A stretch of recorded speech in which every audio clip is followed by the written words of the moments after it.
சேனலை சப்ஸ்கிரைப் பண்ணி bell ஐகானையும் click பண்ணிக்கோங்க. பிப்ரவரி 8ஆம் தேதி நாடாளுமன்ற வளாகத்தில் திமுக எம்பிக்கள் கருஞ்சட்டை ஆர்ப்பாட்டம் நடைபெறும் என திமுக நாடாளுமன்ற குழு தலைவர் TR பாலு தெரிவித்துள்ளார். மகளிர் உரிமை தொகை உரியவர்களிடம் முறையாக சென்றடையவில்லை என BK சசிகலா விமர்சனம் செய்துள்ளார். கூட்டணிக்கான பேச்சுவார்த்தை நடைபெற்று வருகிறது. விரைவில் கூட்டணி குறித்து அறிவிக்கப்படும் என முன்னாள் அமைச்சர் ஜெயக்குமார் தெரிவித்துள்ளார்.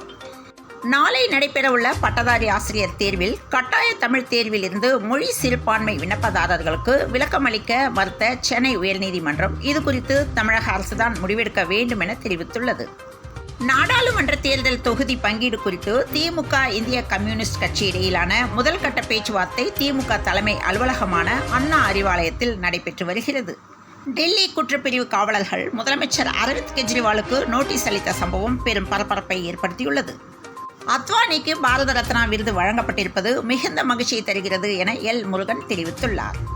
பேரறிஞர் அண்ணாவின் 55வது நினைவு தினம் இன்று கடைபிடிக்கப்பட்டது. இதையொட்டி தமிழகம் முழுவதும் அவரது சிலை மற்றும் உருவப்படத்துக்கு கட்சி நிர்வாகிகள் மாலை அணிவித்து மரியாதை தெரிவித்தனர்.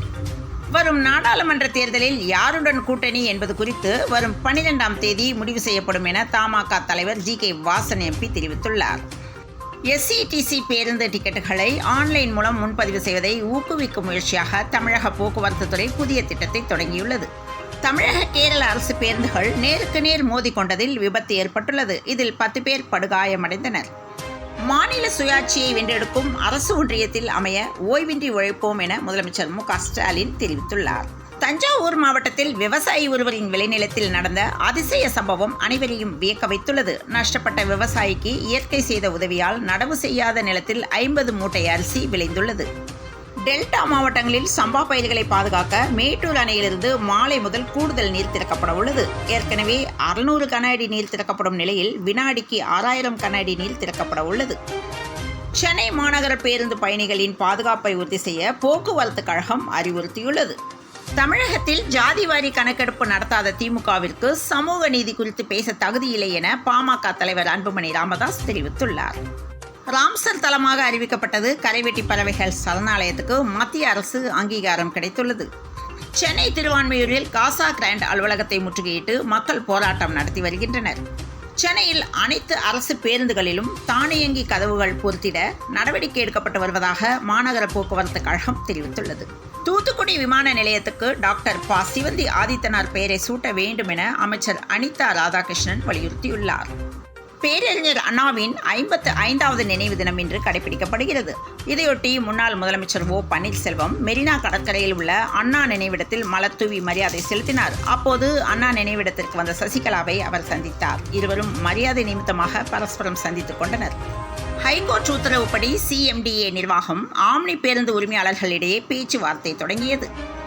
1 மாதத்தை கடந்த பிறகும் கூட்டம் குறையாமல் விஜயகாந்த் நினைவிடத்தில் தொடர்ந்து பொதுமக்கள் மரியாதை செலுத்தி வருகின்றனர். கோவை அன்னூரில் உள்ள முத்துக்கவுண்டர் அரசு மேல்நிலைப் பள்ளியில் முன்னாள் மாணவர்களால் கட்டப்பட்ட புதிய வகுப்பறை திறக்கும் நிகழ்ச்சி நடந்தது. சிறந்த மனிதர்களை உருவாக்குவதே ஒரு பள்ளியின் சிறப்பு என இறையன்பு தெரிவித்துள்ளார்.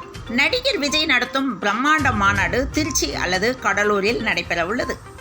அண்ணாதுரை அவர்களது நினைவை போற்றி வணங்குகிறேன் என அண்ணாமலை தெரிவித்துள்ளார்.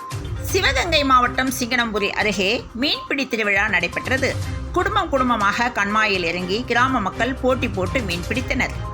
சென்னை அண்ணா அறிவாலயத்தில் திமுக தேர்தல் ஒருங்கிணைப்பு குழு கூட்டம் இன்று காலை நடந்தது. இந்த கூட்டத்தில் தென் சென்னை வடசென்னை தொகுதி திமுக நிர்வாகிகள் கலந்து கொண்டனர். பிரதமர் மோடி 25ஆம் தேதி திருப்பூர் வருகை தரவுள்ளார். பாஜக பொதுக்கூட்டத்திற்கான ஏற்பாடு பணிகள் தீவிரமடைந்துள்ளன. நாகர்கோவில் ஒழுகினசேரியில் சாலை மூடப்பட்டதால் கடும் போக்குவரத்து நெரிசலால் மக்கள் அவதியுற்றனர். விசாகப்பட்டினம் டெஸ்டில் இந்திய வீரர் பும்ரா அபாரமாக பந்து வீசி 6 விக்கெட் சாய்க்க இங்கிலாந்து அணி முதல் இன்னிங்ஸில் 253 ரன்களுக்கு ஆட்டமிழந்தது. தமிழகத்தின் உள் மாவட்டங்களில் ஓரிரு இடங்களில் இன்று லேசான மழை பெய்ய வாய்ப்பு உள்ளதாக சென்னை வானிலை ஆய்வு மையம் தகவல் தெரிவித்துள்ளது. இத்துடன் இந்த செய்திகள் நிறைவடைந்தன. மீண்டும் நாளை காலை செய்தியில் சந்திப்போம். வணக்கம்.